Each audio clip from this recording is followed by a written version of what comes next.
Without waiting for the results of the State Duma's discussion of a package of counter-sanctions, the Russian government has banned the State Corporation for Space Activities, Roskosmos, and the State Nuclear Energy Corporation, Rosatom, from making contracts with companies from countries that uphold anti-Russian sanctions. The newspaper Kommersant reported with reference to a source in Parliament and to the directors of the state corporations that the decision was intended as a response to the U.S.'s confrontational politics, and will strengthen the government's control. The order to restrict contact with the outside world was signed last week by Deputy Prime Minister Dmitry Rogozin. Several days later, Rogozin condemned the suggestion to terminate space collaboration with the U.S., calling it shooting ourselves in the foot. Nevertheless, according to his instruction, from now on contracts with Rosatom and Roskosmos can only be made in the event of political resolution, a federal official told Kommersant.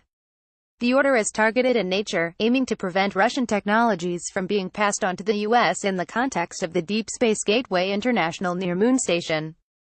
Roskosmos and Boeing were planning to sign an agreement on the development of the airlock and life support modules in the next few months. The value of the deal was estimated at $15 million, but it was ultimately not signed due to technological security considerations.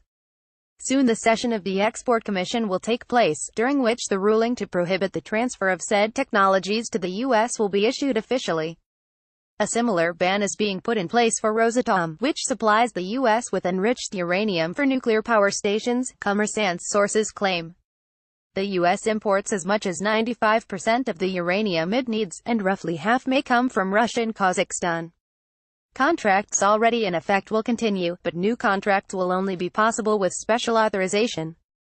A similar regime has been envisaged for Roskosmos. The agreements signed to sell the U.S. Russian Rod-180-181st rocket engines, to take American astronauts to the International Space Station and to supply Soyuz street carrier rockets will remain in force.